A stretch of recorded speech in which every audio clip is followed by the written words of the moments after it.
Crippling sanctions over its nuclear programme still in place and opposing powers lining up against it. Despite all the smiles and handshakes, the US is renewing its trade restrictions and even considering toughening them. Meanwhile, Iran's most outspoken critic, Israel, seems to have a new partner in France, which shot down last week's tentative deal in Geneva. More details now from RT's Tabang Motse. The pieces are in place. We have time and again said that under no circumstances would we seek any weapons of mass destruction, including nuclear weapons, nor will we ever. Iran and IAEA will cooperate further with respect to verification activities to be undertaken by the IAEA to resolve all present and past issues. Warmer words, thawing relations. Yet, just as the deal in Geneva was on the cards between the world powers and Iran, came concern from France. A surprise move that stalled the talks but earned France new friends in Israel, who'd been the traditional stumbling block up to now. Still smarting from the threats and intense rhetoric of the recent past, Israel refuses to budge. That's a bad deal. It's a dangerous deal, because it keeps Iran as a nuclear threshold nation. We are not blind, and I don't think we're stupid. As for the main bargaining chips, the sanctions, lightening up could prove the deal maker. But Congress is having none of it, putting President Obama in a tough spot. I think Rouhani has staked his position on the idea that he can improve relations with the rest of the world.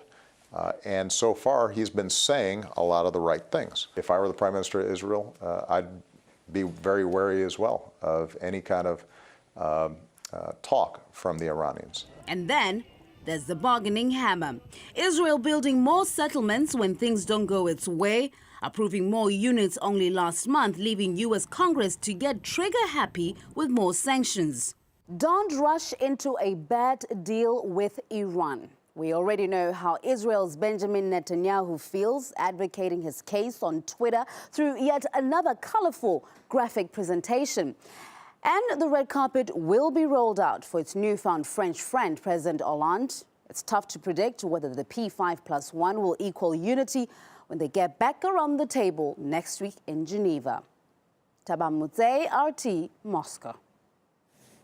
Now, although Israel and Saudi Arabia officially have no diplomatic relations, they're rumoured to be preparing a joint bombing campaign against Iran. The Sunday Times newspaper suggests an attack may take place if a new round of international talks fails to produce a deal rolling back Tehran's nuclear power programme. Israel considers Iran its enemy number one and has long accused the country of working on an atomic bomb, a charge that Iran denies.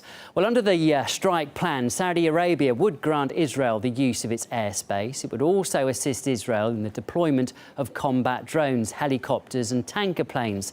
The Saudis are furious and are willing to give Israel all the help it needs. That's what an anonymous source allegedly told the British newspaper. Iranian political analyst Saeed Mohammed Marandi joins us live now to give us a bit of comment on this. Thanks very much for coming onto the programme. Why would Saudi Arabia want Iran to be attacked, do you think?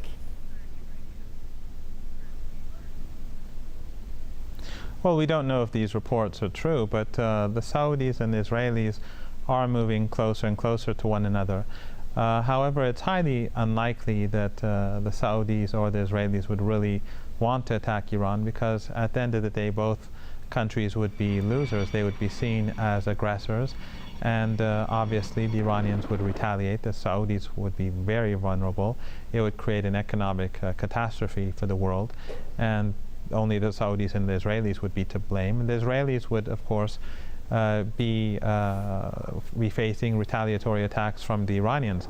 That would mobilize the whole Middle East, especially people on the streets in support of Iran. It would isolate Israel. The Israelis would be the losing side, because if they succeed in destroying a couple of buildings, they would be hit back far harder by the Iranians, and the political implications for Israel would be devastating.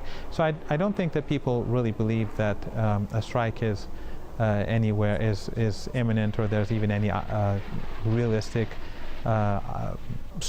scenario where the Israelis would carry out an attack. After all, the Americans, with all their firepower, were failed in their attempt to bring about an attack on Syria because world public opinion and American public opinion simply would not accept it. So are you sceptical of this report that's appeared in the Sunday newspapers today in Britain? Yes, I think I'm skeptical. I think that the Israelis and the Saudis, it's clear that they're cooperating at many levels to put pressure on the 5+1 to work against a meaningful agreement. We saw, for example, in the negotiations, the Iranian side was very reasonable.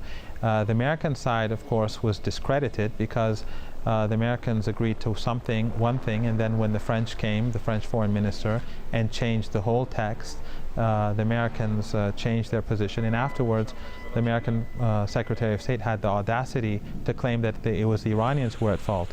So I think the international community, and the Russian foreign minister, very much to his credit, pointed this out, that it was the American side and the West that was being dishonest here and untrustworthy, because they accepted one thing, and then the next day after the French foreign minister came, they accepted something very different, and then they were dishonest about it and tried to pin the blame on Iran.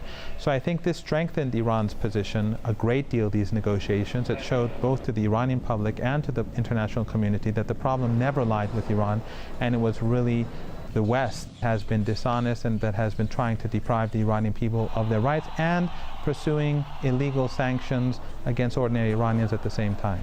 OK, thank you. We do have to leave it there. That's Iranian political analyst Saeed